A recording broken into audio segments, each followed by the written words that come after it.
টিঙ্কুর একটি জাদুই ঝাড়ু ছিল। সে ওই ঝাড়ুই করে সারাক্ষণ ঘুরে ঘুরে বেড়াতো। একদিন ডাইনির মেয়ে তার ঝাড়ুটিকে লক্ষ্য করে।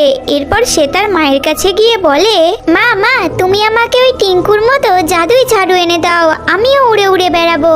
তখন ডাইনি বলে, আমি তোর জন্যে জাদুই ঝাড়ু আনতে পারবো না, তুই গিয়ে নিয়ে আয়। অন্যদিকে টিঙ্কু রাত্রেবেলা ঘুমাতে যাবে বলে তার জাদুই ঝাড়ুতে একটি কারেন্টের তার ফিট করে দিয়ে ওখান থেকে চলে যায়।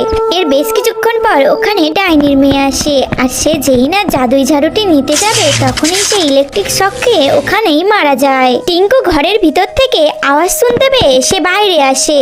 এসে দেখে যে ডাইনির মেয়ে মরে পড়ে আছে। তখন সে বলে, বন্ধুরা, এই দুষ্টু ডাইনির মেয়ে আমার ঝাড়ুতে হাত দিয়েছে, তাই ও মারা গিয়েছে। ও আবার বেঁচে যেতে পারে, কিন্তু একটি শর্তে, যদি আমাদের ভিডিওতে সবাই লাইক করে চ্যানেলটাতে সাবস্ক্রাইব করে দেয়।